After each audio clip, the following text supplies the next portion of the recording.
And no doubt we're going to get some more of that here tonight as we jump into pick and ban for game number 1 of Gen G versus SKT. Let's take a look at what is going on. Gen G opened this up with a Galio ban. And even though despite Galio's nerfs, not a lot of people are actually wanting to play him all that much, although he is popping up in the support role nowadays as well. It is still SK Telecom and it is Faker. So a very key champion pick for SK Telecom, and now we'll see what they want to ban away. Karma. SKT basically saying no Klepto shenanigans, at least from her. Jace now banned away against Khan. Generally a good idea, I'd say. On the idea of the Galio support, it was the one that was picked with Ezreal that went for the Frostmancy. So Galio got the Relic Shield, he was farming up, while Ezreal just sat there and poked and got his own gold through Kleptomancy and Frostmancy. So definitely a pretty strong pick in terms of support, but in other roles as well. And Lucian now being banned away, met with a Tahm Kench by Gen G. We'll see if SK Telecom follow up actually with Ezreal. Such a powerful ADC on this current patch, but also because the mass mage meta hasn't totally transitioned in yet, he is extremely powerful against a lot of the meta champions in top and jungle, but also just has a fairly easy time scaling up. But instead, it's actually going to be a York being removed, and this does mean that Ezreal is still on the table. Yeah, Ezreal's still there. It's definitely going to be something that Ruler could consider picking up, and he immediately does. And remember, guys, this is a new patch. There are stuff like the Urgot available, but teams are not prioritizing him as much as some other picks like Ezreal. And now Thresh, this is, I know a lot of players are thinking that he is probably the premier support right now in the game. He is being hovered by SK Telecom. We'll see if they just, okay, well, they insta-lock the Lee Sin secondary. Well, it is Clid. You can't really argue with that one. It's his most played. He is unbelievably clean on that pick. So I'm always happy to see Clid hopping onto Lee Sin any day of the week.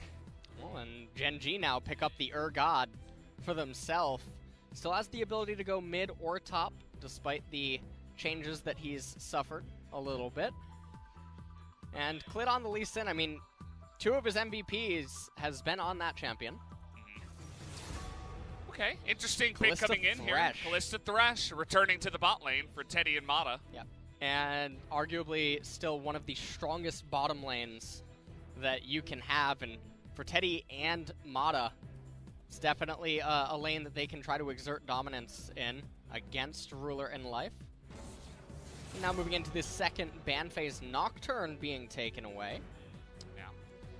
Curious to see who they're going to leave the counter pick for. Could be either Faker or Khan on that last pick red side that they could look to take an advantage in a lane with. Well, here's the thing for SKT is they have options for Zoe counter pick, or they even have a pretty good access to Orianna right now with the Thresh and the Lee Sin. And both of those 2 champions are extremely powerful on the current patch, so I wouldn't be too surprised to actually just see them pick for Khan 4th and then finalize the draft with counter pick into the mid lane to make sure that everything's just secure. Gen G banning away the Victor, and the reason that you see that is primarily because you look at SK Telecom's team composition, they are very, very heavy on magic damage. The Lee Sin obviously going to be able to put out quite a lot, the Kalista. And with the other options that have been being banned away, I mean, Urgot taken away, York taken away, Jace, there's a limited amount of options for AD damage that can come out of the top lane that's going to be reliable, and there's the Zoe ban. Yeah, just don't want to deal with the Zoe here, especially after Faker's performance on that one up against King Zone. Just going to totally deny him away from that one. And now Sylas comes in. It can be flexed to mid or top, but Faker did play it in the series. I believe he did take a loss on that one. Yes, he did up against King Zone, but could try his luck once again here tonight. Yeah, and this is actually really scary because he has 3 beautiful ultimate targets already, and Gen G about to give him a 4th. So normally when you look at Sylas, you look at him and be like, okay, well, yes, he is able to be this new version of Tank Echo, but the problem is that the enemy team doesn't have enough ultimates to reliably steal. He can end up basically just having only 3 abilities, and that's where it becomes problematic. However, with his scaling and effectiveness, he has access to the Braum ultimate, the Urgot ultimate, the Lissandra ultimate, And all of those 3 ults are actually really key against Gen G's team composition, even the Xin Zhao ultimate. And now SK Telecom last picking the Corki. Yeah, I mean, you have to assume that goes into the mid lane here for Faker. He has played it once, did sustain a loss on that pick before. And that would mean that the Sylas does head up to the top lane here. So definitely an interesting draft from the side of SKT. It's not something that you'd see all the time here with the Corki pick last. And we have 8 seconds left, and Corki is not okay. There we go. We got the Faker swap. jumping onto mid Callista. Yeah, I'd love to see that one. Mid Callista. And so we'll talk about what both of these team compositions want to do in just a second here. It is very important to know SK Telecom, they're going to be reliant on Baron, and if they don't have Baron, they're going to need a really big lead to just bulldoze through tier 2 and tier 3 turrets.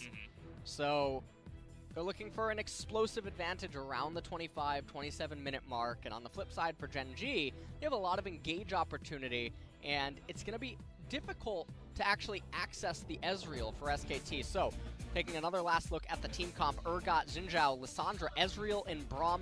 This team wants to engage, get Urgot and Altov, Fear Beyond Death right into the heart of SKT, and Ezreal will just pick off the stray survivors on the side, and it's going to be very difficult for SKT to get to Ezreal with their team composition. But what SK Telecom's team composition is trying to do, as we look at it right here, you got Sylas, Lee Sin, Corki, Callista, and Thresh. The Corki offers the poke. That's the other gear that this comp has available to it. Obviously, primary engage with the Sylas and the Lee Sin, but Corki's there to open up the minion waves and try to gain access to the turret. So heavy reliance on the Lee Sin kicks to start off the fights, or Callista ultimates, but definitely a larger reliance on Baron than Gen G. Yeah, should be a fun one here, guys. Let's jump into game number 1 right now.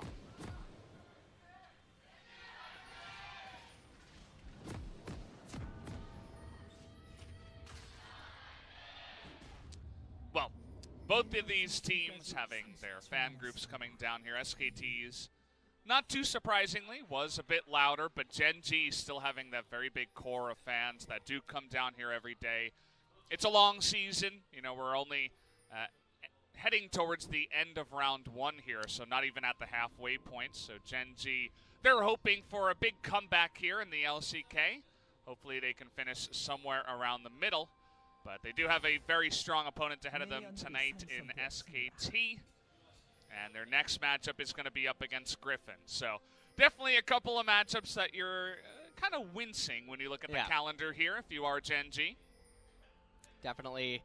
They really want to get this win against SK Telecom. It can probably help rebuild team motivation and obviously spirits within the team as they do progress forward.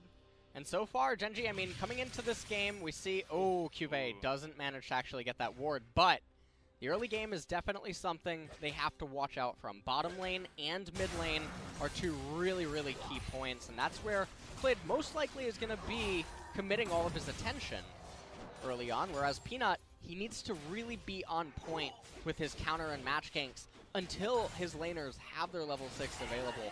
That makes it a lot easier for him. Yeah, and it's all eyes on Ruler. If you are a Gen G fan, he's been the one sole carry, basically, on the side of Gen G. And I was looking at the picks that we did have in pick ban for the side of Gen G. It's a lot of comfort, you know. It's the most picked and most played from the side of Fly. He gets his Lissandra. That was pretty much ignored by SKT. They let him have it. The Urgot also given over to Cuvée. Pretty much any top laner can play that. Cuvée also loving his Urgot. But I'll have to hold that thought as we might have the junglers fighting head-to-head here. Will Clid try for the steal? That's the question. No, he's just going to give that one away.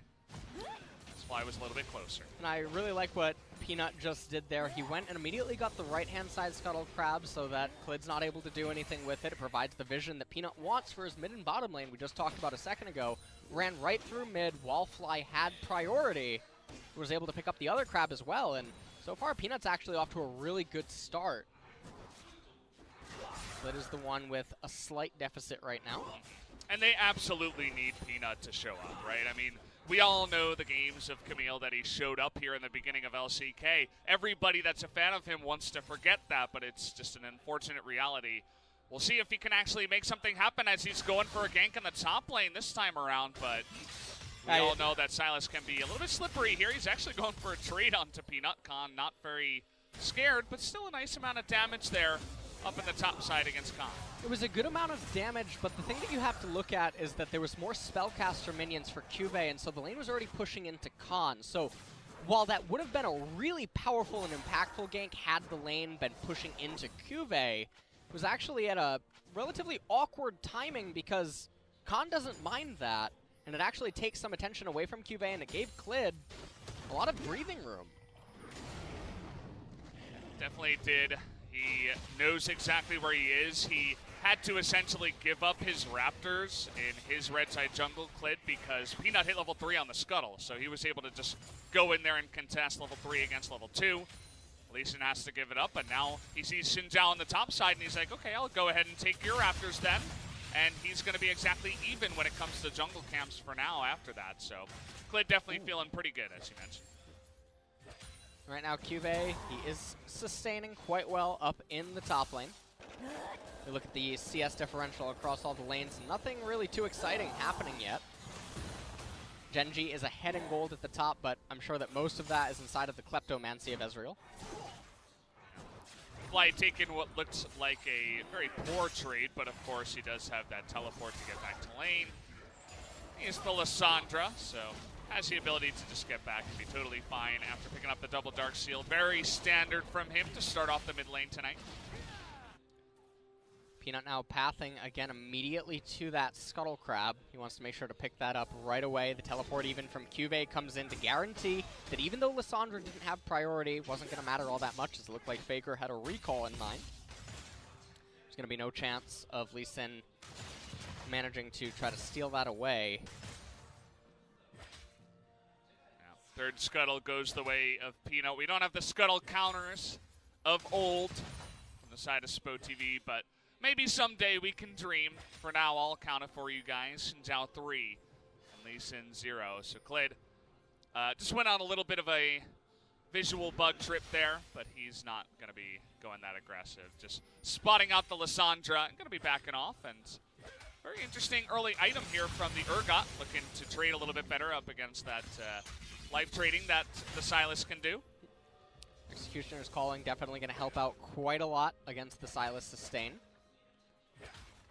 We'll see how much it impacts the matchup as this does progress. Sylas is now going to start taking quite a bit of damage, and he actually has a reliance on that sustain now to keep up with Urgot inside of the matchup.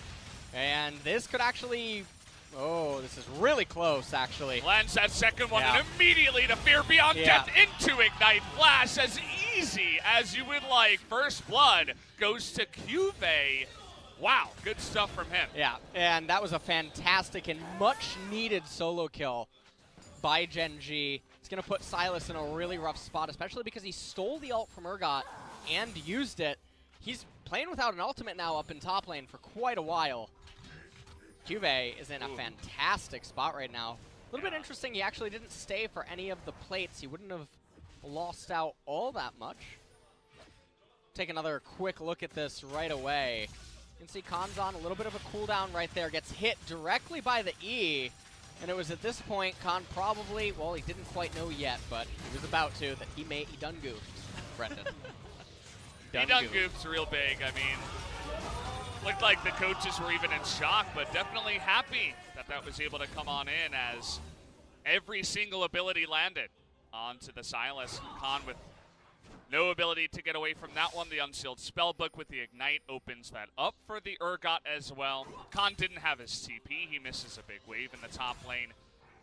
I was saying that Cuvée hadn't had a win just yet for Genji, but seems like he's trying to turn that around. I mean, I was looking at Roach's face just now, and it was motionless. He's like, so I'm not getting subbed in.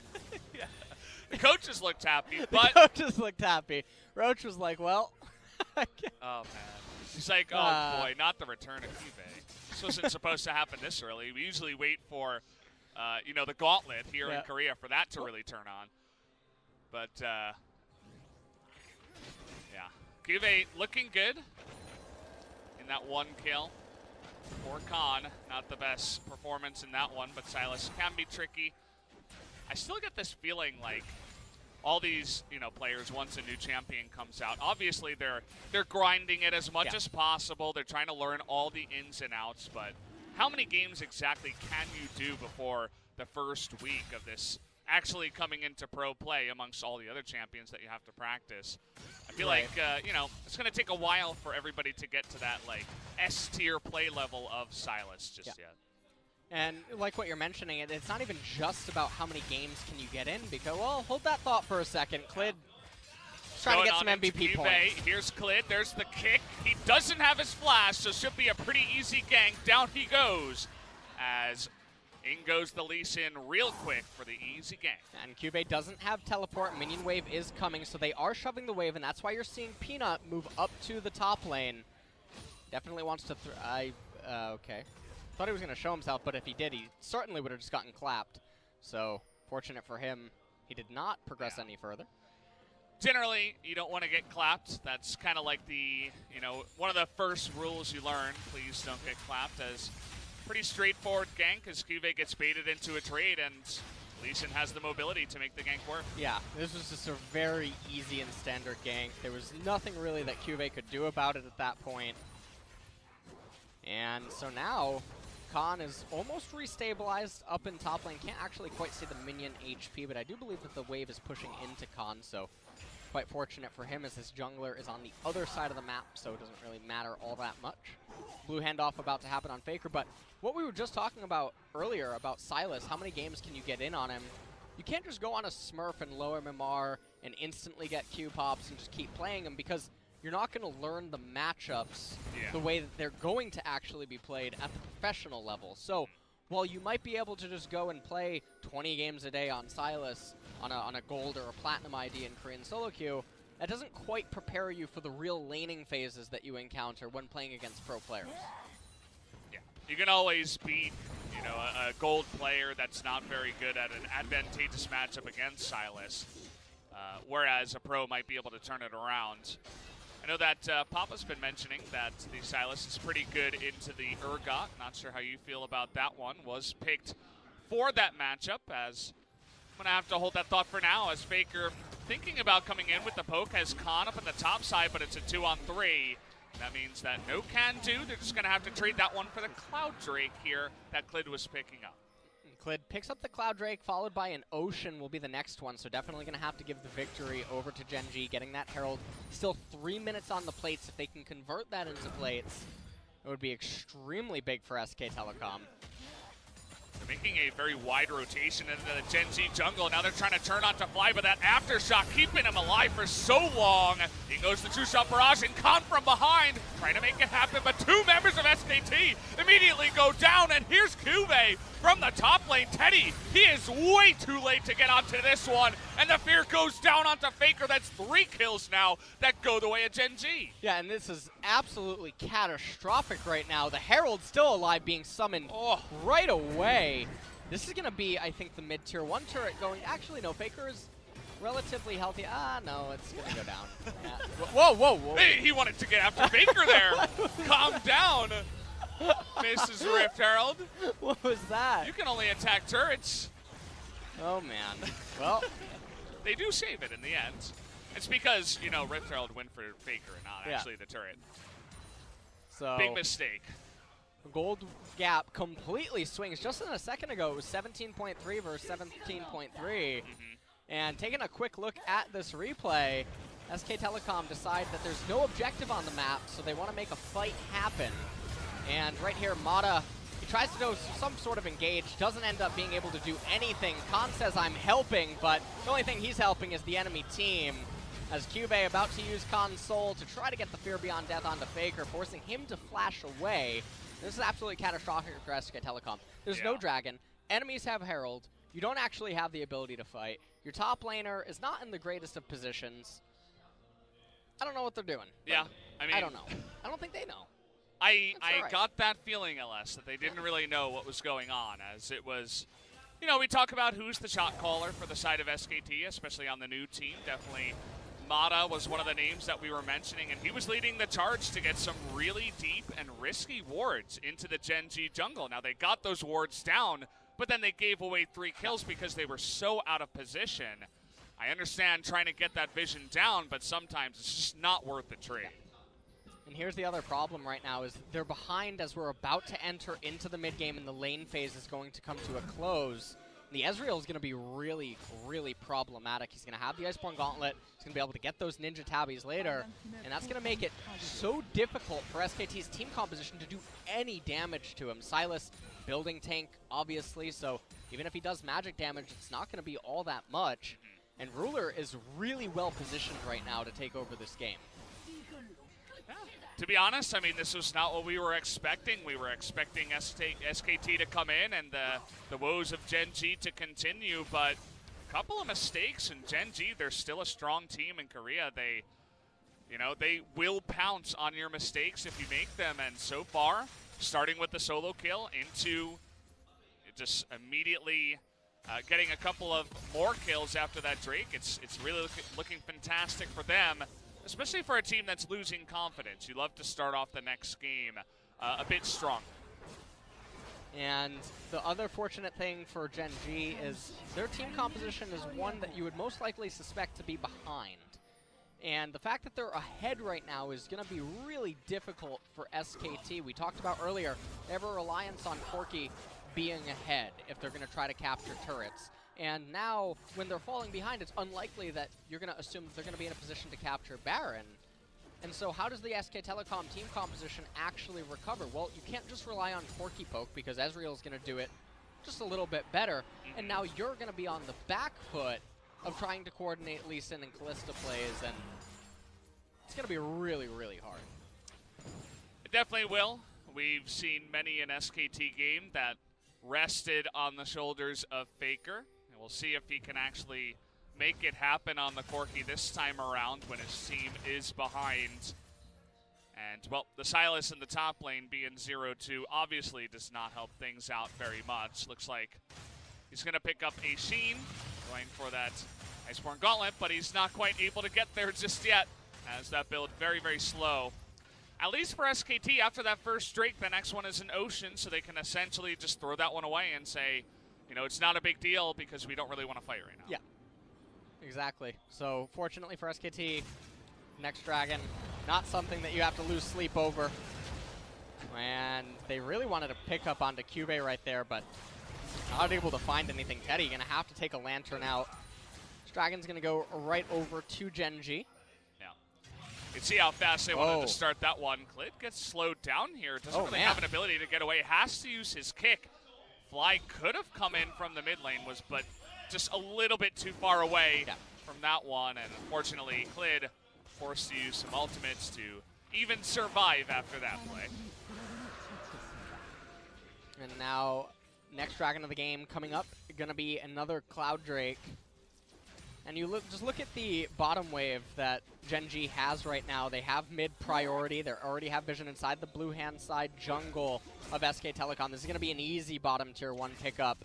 SK Telecom, they acknowledge that and say, you know what, we're going to at least try to get tempo on the rotation top lane. So that's why you see Kalista and Thresh headed up there. But with more turrets falling, this is the opposite of what is good for the SK Telecom team composition. And Gen G, they're really running away with this early to mid transition. Yeah, I mean, it's all good feels on the side of Gen G. They're already 4,000 gold ahead, only 17 minutes into the game, so definitely a big change around after their early start here in the LCK. Klid gonna find an Urgot, but it is an Urgot, so they're not gonna do much. They're just gonna send Teddy to push up in the top side. I wanted to kind of ask you, we were seeing Corki a little bit from Faker before the changes to some of the crit items, but what do you think about Corki's build after some of the 9.3 changes? Well, Corki came back mostly because the change to his R, but I also think that it's just sort of a very specific pick for SK Telecom, for Faker in specific. After the 9.3 changes, though, I'm not sure that it mixes up his build all that much. I mean, he does have access now to Phantom Dancer, so that he's able to have that shield, which can definitely help with making him annoying with trying to kill. But in this type of a game, that's not something that he really has to worry about all that much because that's not how the fights are going to conduct themselves. And right now, I mean, almost a 4,000 gold lead here for Gen G. No neutral objectives really coming up in the next couple of minutes that either team can really eye down. It doesn't really feel like Gen G's composition has the fastest Baron damage either, right. So it's not like they can really go for an early rush, especially with no Mountain Drakes or any shenanigans like that coming up here. The Callista is on SKT's side. That's also been nerfed a bit as well. So we'll have to wait and see. We might have a little bit of a lull here, LS, in the middle of this game, unless Gen G can find some picks in the mid-game. Oh, here comes Silas. Yeah, speaking of picks, we're going to have 3 members of SKT attempt to get on top of the Urgot there. This is something you can do, especially when, as you mentioned, there's not too many objectives. But unfortunately, because of that, we will have that early rotation by Gen G up to the top side, and they might be able to get this top turret a little bit faster than expected. Yeah, and right now Silas busy trying to shove out bottom lane. Khan does have teleport available, but it does look like the top tier one as well is conceded to Gen G. The gold lead approaches almost 5,000 now. We're not even at 20 minutes, and we're talking about a 5,000 gold lead. You would think that's actually what SK Telecom's team composition would almost want. Yeah. Just to be slightly ahead of the Gen G one. Baron coming up in 13 seconds, but neither team really going to be in a position to try to capture it. And so, as you were mentioning, Brendan, I do think that we probably are just going to be in a lull state. So, you know, maybe come back in 7 minutes or so. And, take your dog for a walk, maybe go make some popcorn. What are some other things you can do in 7 minutes? You can go make a post on your favorite community website about these fantastic games we're having here. Yeah, definitely could. You could create a new copy pasta. That's also a very fun thing. I know a lot of our viewers love to do that. They definitely love pasta. Yeah. Oh, man. Well. All right, 6.5 remaining. So this is going to come to an end. Yeah. Not gonna lie to any of the viewers watching right now. Nothing should happen. You know, we wouldn't want to insult their intelligence, right? Right. We know that they're all very intelligent viewers that understand what's going on. And I suppose Teddy has picked up his 2-item core. Has that? The only chance something happens item right now is if Faker runs off Fountain with that big package or the package, whatever, and he Leroy Jenkins it. I mean, it is pretty big, right? It is quite big. You can describe it that way. Not that I would ever do that, LS, but absolutely not. Yeah, no. I'd pause to correct you, but you know. I feel like this package it's just gonna make him go faster on the map and not really do anything. He tried to engage with that onto the Urgot the last time, and then he was like, "Oh wait, yeah, that's Urgot. I forgot that we didn't pick or ban that one." Oh. Hey, this is actually an opportunity as well. Fly is playing Lissandra, so it looks like he is going to be totally fine. But having Clid up here means that perhaps they will be able to take this top turret. Down it will go in the trade for the second Cloud Drake, the first one that goes to the way of Gen G, with an Infernal coming next. And the Infernal is actually a pretty key point. I did say 27 minutes. You know, it lines up perfectly. Lines up perfectly. I gotta turn the page. Give me a second. Yeah. What's next on the script after that one? Another Infernal. Okay. Yeah, just so you know. You're not gonna spoil anything else. No, right? No, nothing else is gonna be spoiled.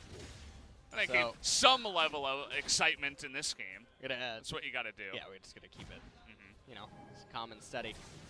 All right, so Gen G may be looking for something, but realistically, you look around the map, and there's not really anything to fight over. The lane states are all extremely ugly. There's a lot of jungle camps up on the side of Gen G.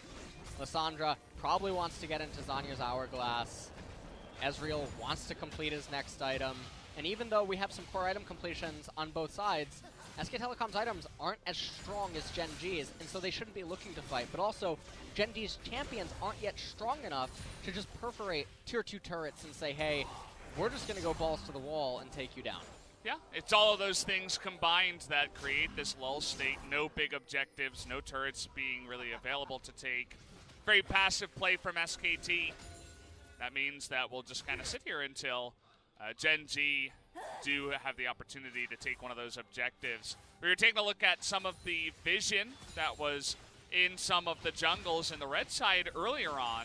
Gen G, in fact, didn't really have all that much. SKT was doing a very good job of just keeping a good defensive vision line to, make sure there weren't that many deep wards in the red side jungle. There's a lot more vision in the blue side jungle for Gen G on the side of SKT. And if you're SK Telecom right now, with Dragon still 3 minutes away, you don't really need any vision in your blue side jungle. There's no blue objective that's going to be coming up. Sylas is just going to be underneath turret, but Cuvée not going to be able to kill him, so the real only priority that you need to concern yourself with is making sure that you don't get Baron cheesed right now. And so right now they're working as a unit to try to clear out vision all around the map, and now Faker moving back up into top lane to catch the wave that Fly just sent in. You can see Cuvée and Gen G attempting to make a pick happen on this side as well. He has Cleanse, and he's going to be totally fine up against that one. I suppose the trade does go the way of Fly, but Faker can get that health back relatively easily. They steal away the Cleanse from him, which could end up proving to be crucial around the Dragon fight. Faker looking like he wanted to recall right there, but Peanut had different plans in mind. Yeah. Gen G, they're in a fantastic position right now. Nothing is happening. But the more that nothing happens, the more it's actually beneficial for Gen G rather than SK Telecom. Mata going for a hook, but you're not allowed to take that hook anyway, even if you land it. Well, how about a double man play? They're really getting in there. Sinja ultimate taken by Khan. But the rest of Gen G able to get out of there with actually none of their summoners taken away. Yeah, you're not allowed to take the hook. So SK Telecom not aware that they're actually not allowed to poke the bear right now. Mata might not realize that yet. He might need a second dosage of it. But Dragon coming up in a minute and a half. This is really, really good for Gen G. They have priority in mid. We're going to get some chip damage here onto the tier 2. I mean, because of that play, you just give up so much. You give away double flash, multiple secondary summoners as well. You give an opportunity for Ezreal to get a bunch of chip damage, as you were saying, and it definitely felt like that was Mata saying go, go, go. And I mentioned it before in the early game. He was kind of the one leading the charge into the enemy jungle, so maybe a little bit too feisty tonight is Mata. Might just need to take a chill pill here. Yeah, a little calm down. And SK Telecom, I mean, they are coming, or Faker's coming off of a recall right now. Dragon's coming up in 40 seconds, and that's a really, really high priority objective for both of these teams to pick up. I would actually say a little bit more so for Gen G. They definitely have 4 champions that can make use of it fully. Same can't be said for SK Telecom. Faker with the package right now, able to farm in front of 4 members, essentially, of Gen G, able to counter the push in that way. He's going to eat that to the face, but nothing much going to happen. Believe he's going to be going for an Infinity Edge here next. So would have loved to have that item right now, but fortunately hasn't been able to quite get there just yet. And this is really interesting. Gen G, they could have just immediately started the Dragon, but seems like they were actually trying to potentially offer SK Telecom an invitation to try to come fight, in which case it would actually go catastrophically for them. And so SK Telecom saying, you know what, no, you can have the Dragon. And after this one, we'll get another one. Give us a second here. You definitely... and the what is going on, present. Ellis? I am back to the LCK casting Stop team telling here. people the script. That's confidential. So, you know. It's a big deal, too, because SKT, they're the definition of, okay, we're just not going to fight you, especially after that Flay play went horrifically wrong. You can give away 1 Infernal, but a second Infernal? No. I don't really know if you can do that, especially as the game goes later and you get more and more items. Yeah, and the other thing is Ezreal is so obnoxious with Infernal Drakes because of his hybrid itemization. Yeah. This ends up being so powerful. And this is a really, really rough spot to be in right now for SK Telecom because it's so much more difficult to execute their team composition than it is for Gen G. Gen G, sort of like a Protoss death ball right now. They just sort of have to attack move through SK Telecom, and it's really on SK Telecom to be on their game and kite around and use the poking of Corki to create enough openings for their own teammates to be safe. So what poker hand is SKT holding right now? What other analogy do you have right now for SKT in this situation? SK Telecom's definitely a Jack 10. A Jack 10, yes. Jack 10, yeah. You know, can be good in some situations, but definitely requires a specific situation to really find the power in that one. They're up against Pocket Kings. Oh, well, so, you know.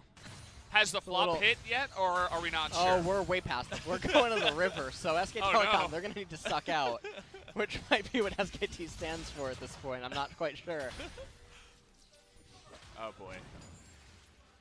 Well, I mean, the poking of the Corki can get pretty insane as the game goes along. You were mentioning how Ezreal is similar, but especially if you hit a couple of big missiles onto a squishy target like an Ezreal, someone like that, they can kind of suck out, as you were saying, and maybe take a fight from behind. Yeah.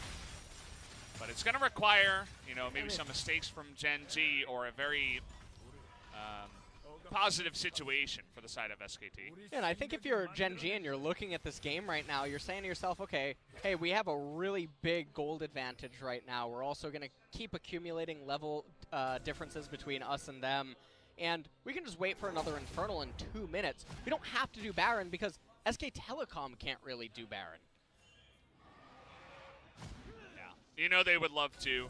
I mean, they do have some really nice damage with the Corki and the Kalista, but do they have much else? Fly, a bit of trouble there, but a nice Glacial Path gets him to safety.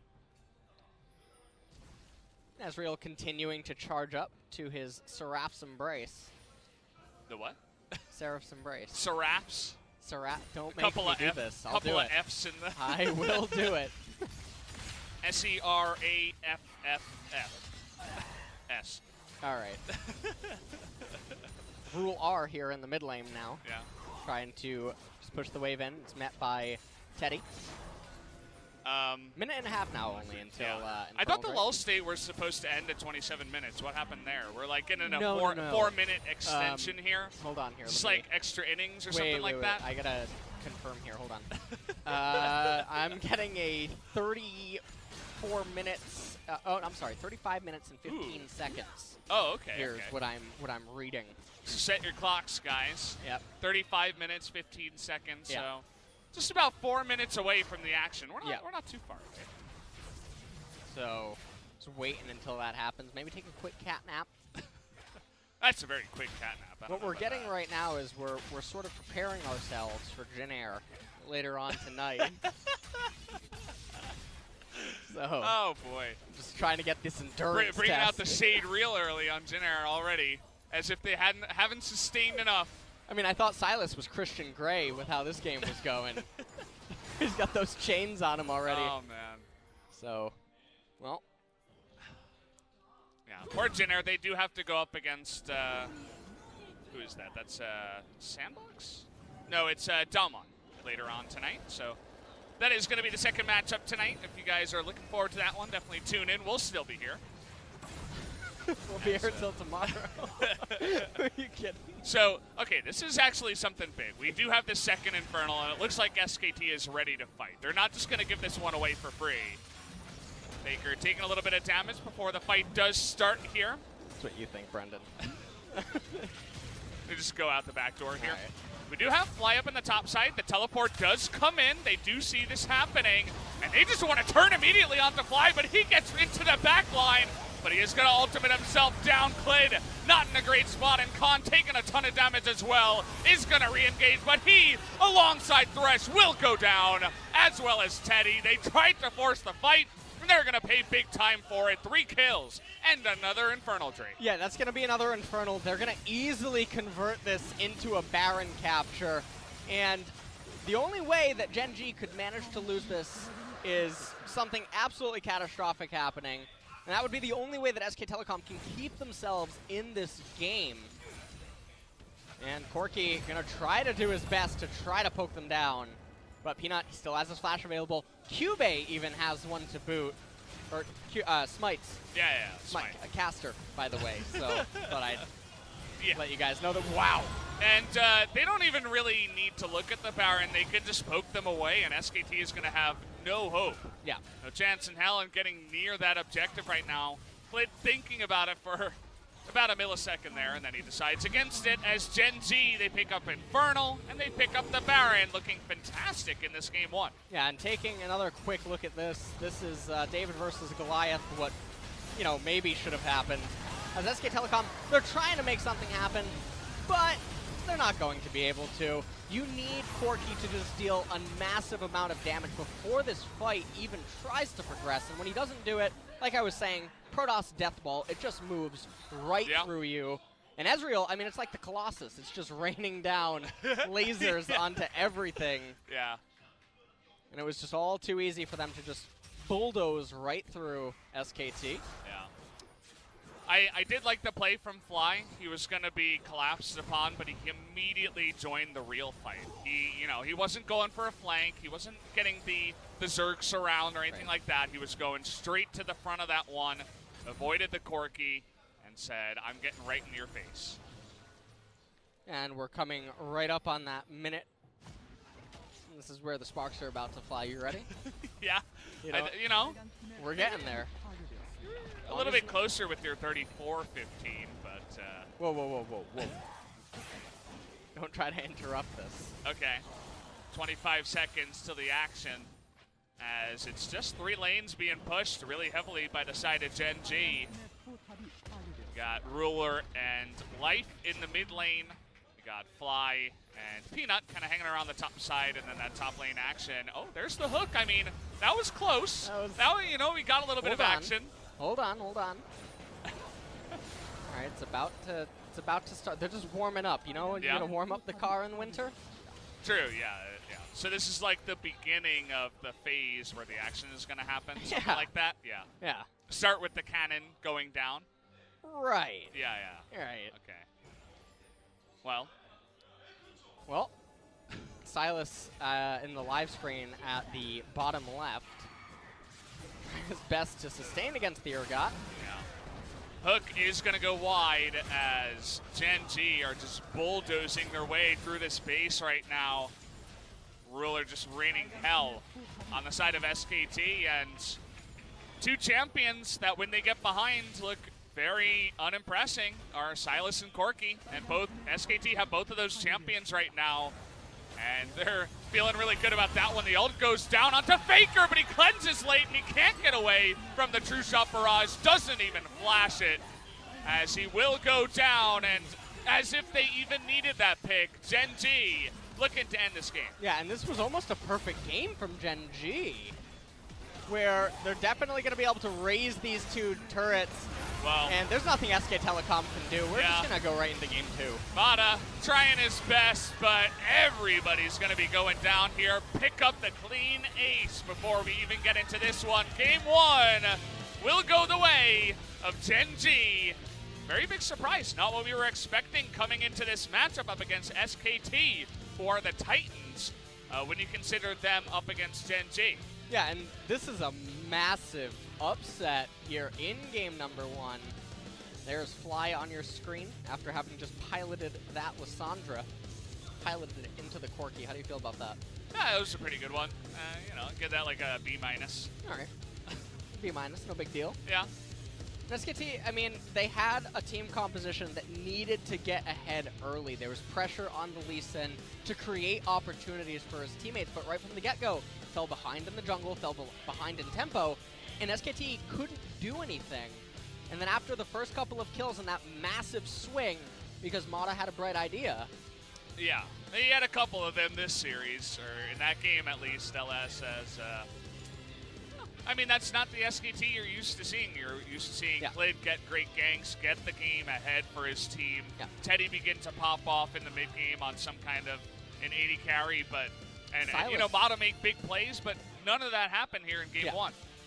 nothing really went their way, and their team composition, when it falls behind, it has very little wiggle room to try to recover. Yeah. And if the enemy team ever gets Baron, it's just over for poke comps. There's almost nothing they can do to try to survive and salvage their base, and that's just what we ended up seeing.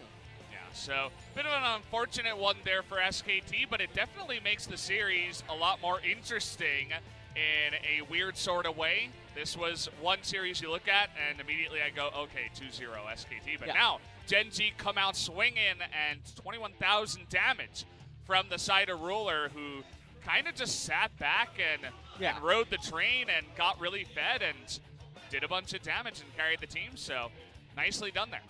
And I think that it was actually, I do think that for a lot of teams, giving away Ezreal like that doesn't really make all that much sense, especially not when one of the main pillars of the team is their AD carry. Yeah. Doesn't make any sense to give Ruler Ezreal. We were talking about that in the pick ban.